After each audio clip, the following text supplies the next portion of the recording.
The following newscast is based on the wide world of social media. The stories are real. The reporters are really real because they are you, the members of social media. All Facebook names have been abbreviated for user protection. This is the Social News Media Network.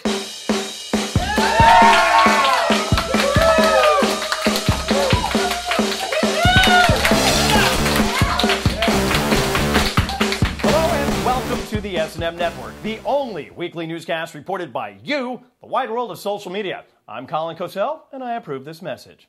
After a rough week for America, our top story takes us into the far happier world of politics, which means it was a really, really shitty week for America. The ongoing debate over Republican presidential candidate Mitt Dressage Romney's tax returns took a turn for the snooty, thanks to his wife during a nationally televised interview. Twitter's James Urbaniak begins our coverage with, "Ann Romney says, you people on national television. Entire Romney campaign staff treated for head desk injuries." I'm pretty sure Joe Biden's handlers have some ice packs readily available. Regardless, this got the Twitterverse trending, the hashtag #YouPeople, with one too many jokes for this particular show. However, Bearded Stoner, nice name, summed it up perfectly with his tweet, "I can't write a you people that's better than the original. Congrats, Ann Romney. You've killed satire in the face." No, Bearded Stoner. She hired someone to kill satire because that's what rich people do. Sorry. Mitt Romney, on the other hand, is a very charitable guy, and if you consider buying Twitter followers, charity. But that's just the latest gaffe to face the Mittens campaign. Twitter's Thanks for Sharing Jerk, another great name, summed up this week in politics nicely with his report, "Romney's campaign is starting to resemble Ray Liotta in the last half hour of Goodfellas." That's a whole lot of coke, and that also makes Romney the first ever gangster with a car elevator and a dressage horse. We learned something today.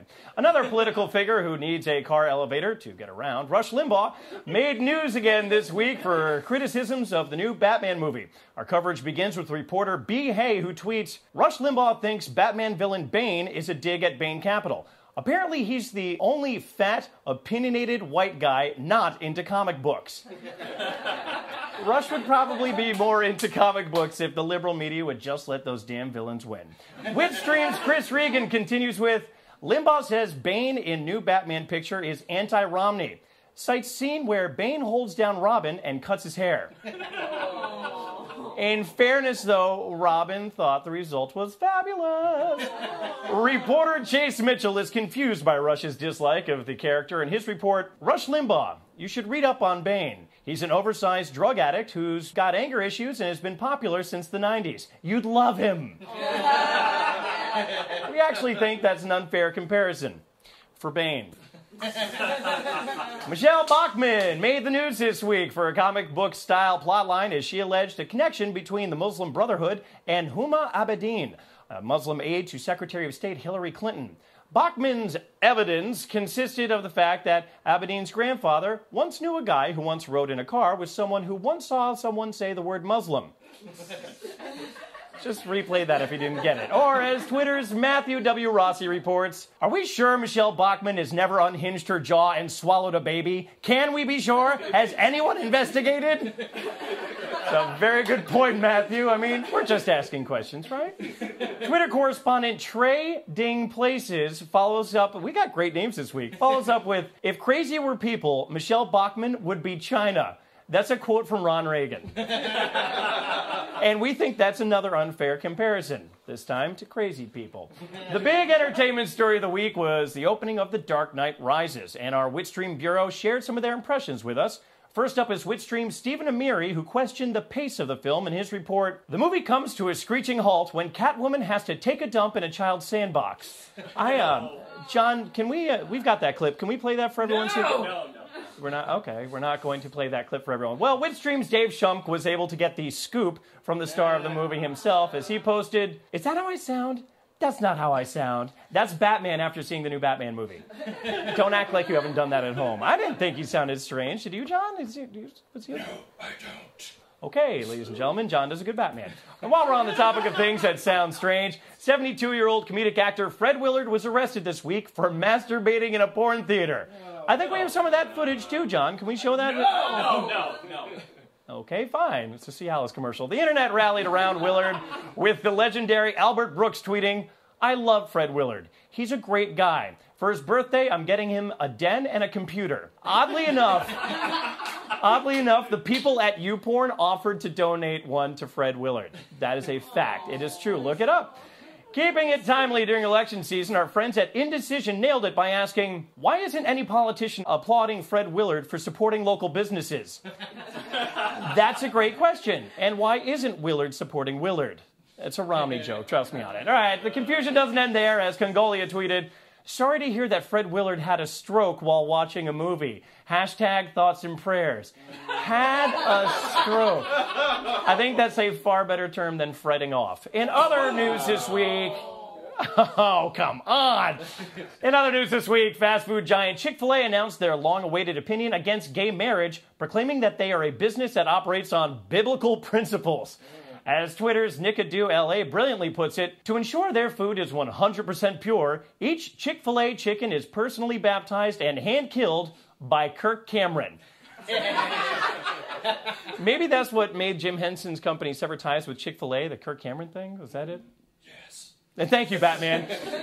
In other news this week, the Boy Scouts of America affirmed their ban on openly gay scouts and volunteers. That'll stop them. Twitter's Puddin' Strip appears to have missed the story when he reported Rush Limbaugh and the Boy Scouts are both trending. When does this episode of To Catch a Predator air? Are we sure Rush Limbaugh's never molested a Boy Scout? Has this been investigated? I'm just asking questions. We're a news show. More questions were raised this week as Drill Baby Drill poster company Shell Oil was hit with another online parody that spread throughout social media. Greenpeace created a fake Shell website which allowed users to make their own ads promoting oil drilling in the Arctic, and some of our favorites included the following. Let's take a look here. We'd drill a crippled orphan's spine if there was some oil in it.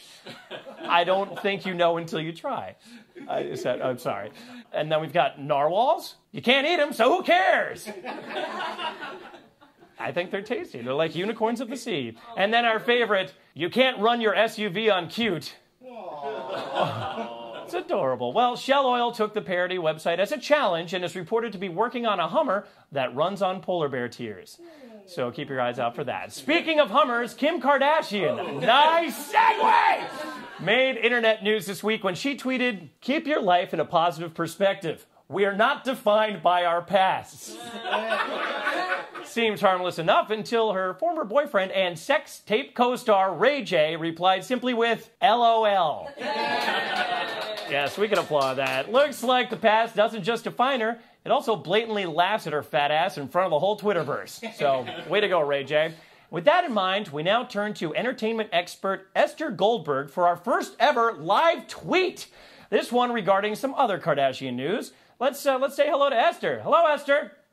Hi, Colin. Hi, Colin. I get to be the first person to do a rant here on your show. How fabulous. And I only get 140 characters? All right, we'll talk about the Kardashians. I hate the Kardashians. Here we go. As if they need more income, those damn Kardashians have a line of their own Barbie dolls who will take your starting lineup figures and Oh, sorry, Esther. That's 140 characters, so I had to cut you off. I can only hope you were going to say something funny like fun to fake wedding or something the Kardashians do. Cut me off. John, can you please cut off the satellite feed? Yes. Thank you. Let's hear it for Ester Goldberg in our first live tweet. Oh, thanks, Esther. That was very special. Wait, hold on a second. I'm getting some breaking news that American Idol has hired Mariah Carey as its newest judge. We've got this tweet from Ryan Seacrest, who celebrated with, "Welcome to the fam, Mariah Carey. When you and Nick Cannon need a date night, I'm happy to strap on the double baby Bjorn." I'm sorry, Seacrest. Did you just say something about a strap-on, double-headed, some dude named Bjorn? What? You're really helping the cause there, Seacrest. And finally, it's time for sport. That's right. It's been a rough few days for Penn State in the wake of the Sandusky scandal. The NCAA handed down myriad penalties and fines, while the school itself took some action as well. For coverage of this, we turn to Twitter's Tea Party Cat, who said, Penn State will take down the statue of Joe Paterno by the stadium and place it where no one will ever see it again, with Mitt Romney's tax returns. Full circle. And that's going to do it for this week's SNM Network broadcast. Be sure to tune in next week on the socialnewsmedia.net to get the best news coverage around. And if you'd like to be a contributor or a reporter, please follow us on Twitter and Facebook. Or we'll send some people we know after you, the Romneys. For all of us at the SNM Network, I'm Colin Cosell reminding you to watch what you say, because we are.